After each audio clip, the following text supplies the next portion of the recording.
Hello and welcome to the DFS_PhD show for today, the 17th of January. Remember, you're good enough, you're strong enough, and gosh darn it, someone's got to win that money. Might as well be us. And today, hey, I waited long enough to make the video that I could make a video about the actual thing of the day, which is that Siakam has been traded. And so, with Siakam out and with Pirtle still hurt, huh? Oh yeah, Precious got traded. I was like, he's not going to be off the court for New York, but he is off the court for Toronto. So what does that mean for the big situation, for the overall point situation? Well, it means Quickley and Barrett have been just completely relied on in the 60 to 90 minutes they've been there. Granted, 60 to 90 minutes.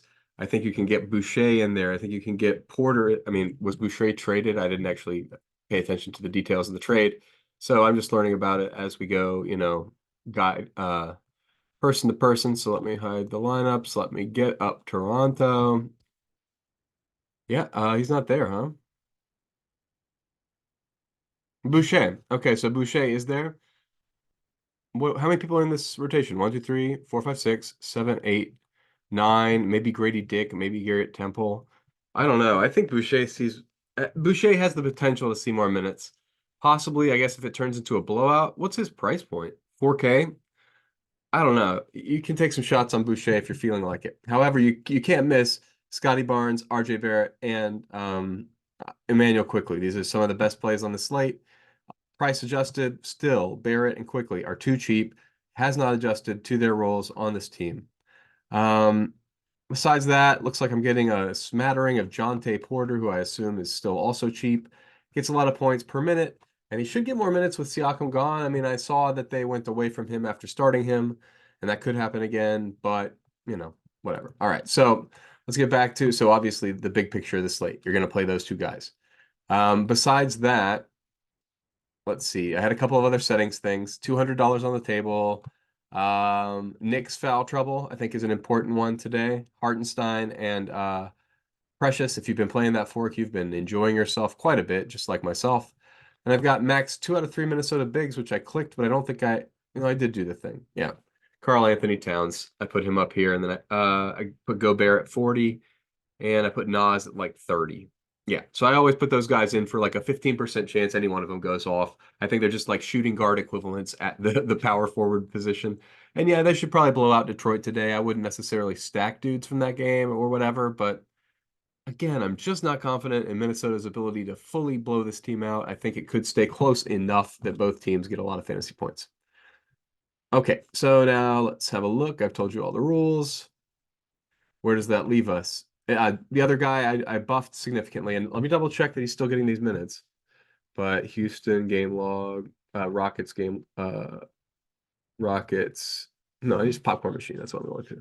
Like, where am I headed? Okay, let's go here. Popcorn machine, and we go home. And go Houston. Game flow.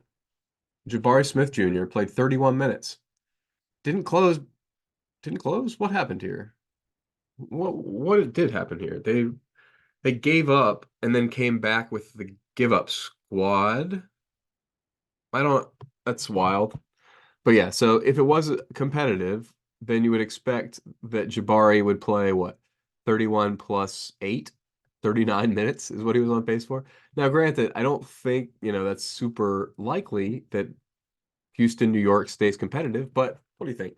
Let's look over here. Do you think there's a 65% chance it stays competitive? That seems a bit high, but 50% chance. Sure, 50-50 chance Houston keeps it close. And in the case they keep it close, I bet I know who's done it. I bet I know who's done it.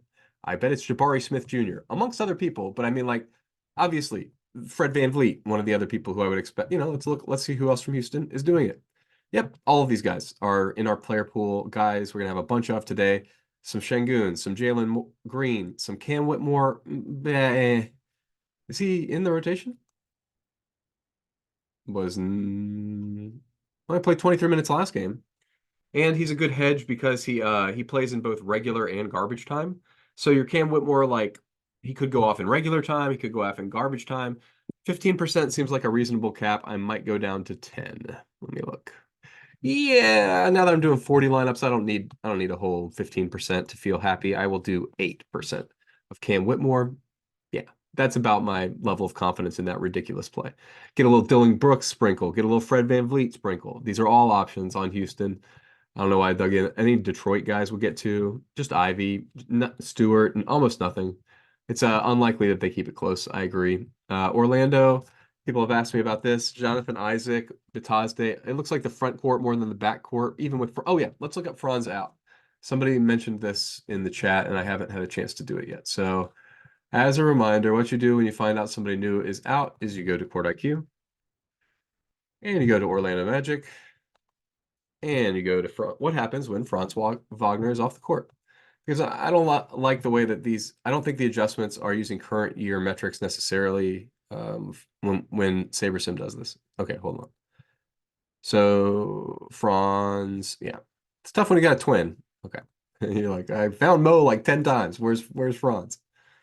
Okay, so with Franz off, not good for anybody. Paolo gets like a 3-point bump. Houston, they've been playing Houston. Yeah, that's probably the guy who like, I don't know, something like that. Oh, that's going to be, I don't know if that's helpful and it includes part of the screenshot, but okay, I'll just put that Franz out. Put that in the Discord. Okay, now let's go back to this. And yes, Jonathan Isaac, we already had a couple of shares of him. Now I want to look at Banchero. Do we have him projected appropriately at 45 points? Banchero, 45 points. Yep. All right. Good job, SaberSim. You're checking out. This is against Atlanta, so this is a bit of a pace-up game. If you wanted to, you could lean into that. These pieces are all kind of reasonably priced on both sides, so you could lean into a fun game stack there from if you wanted to and raise the projections. I don't feel confidently one way or another. Like that Orlando right now is kind of meh offensively. They might lean into a sticky game where it slows down. Keep an eye on this. Toronto's still close. Like the line movement. Let's look up NBA line movement. After this Siakam news, it's still expected to be a close game if I remember correctly. Or I mean the last time I checked. Yeah. I mean, it's moved 1 point in favor of the Raptors. So that's the funniest thing I've ever heard. I mean, unless I missed something, there's no extra guys available to just take Siakam away, and they gave them a point. I think that's funny.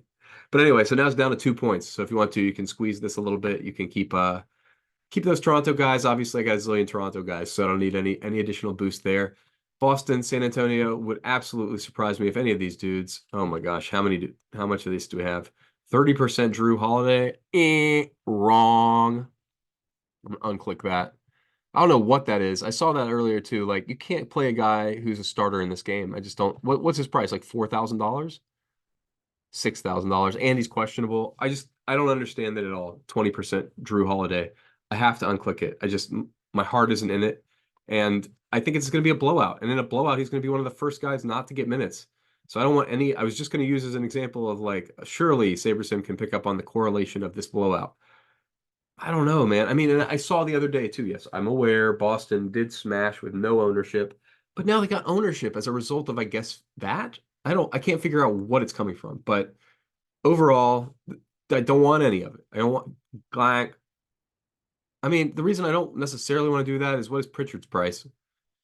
He's not even getting enough minutes, really. Like, even blowout or non, the reason I wouldn't completely X them out is that like Pritchard is fine.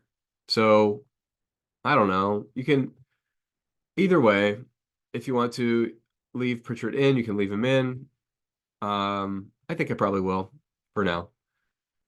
Okay, we've belabored a number of these decisions now. I got to get going, and I don't really have anything to say about the late games. We don't really have much news yet. I think we got some Q tags still in Dallas, but I mean everybody's been playing, and obviously, like I think LeBron's Q for every game. New Orleans and Charlotte is a game where like if we hear all of a sudden late after lock, Melo's limit is lifted or something, or he's coming back faster than we expected, some sort of favorable quote. What is he? What LaMelo stats? Let's just make sure we're aware of his minutes because whenever, oh wow, he's already at 30. I gotta say, I did not know it. I didn't know it. 30 minutes, yeah. So we're expecting what, 33 now today? Today? Yep, 33. Okay, he's definitely it's getting there. I mean, like, I don't think they're gonna um use him today because it's gonna be a blowout. I don't really think you need any of these guys today.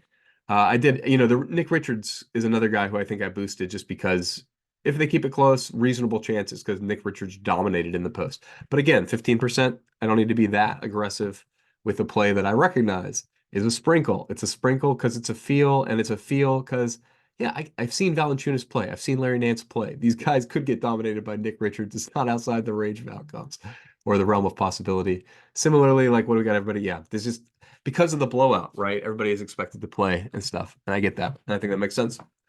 Okay, so I've gone top to bottom of the slate. We don't normally do that, but don't make it too cute. You want Quickley, you want Barrett, you probably want Jabari Smith Jr. He's a slightly lower version of Core, but beyond that, I don't really understand what the Derek White thing is either. Like, don't give me that much Derek White. He has to hit shots and it's a blowout. I don't want the guys who are on this team in a blowout. Like, I just don't want them.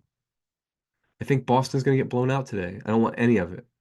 And it could hurt me, obviously. These guys are going to score 120 points. But I just hate it when a guy gets pulled after scoring a bunch of points for me, Like, I don't want Porzingis. I don't want Brown. I don't want Tatum today. None of these guys have a ceiling today.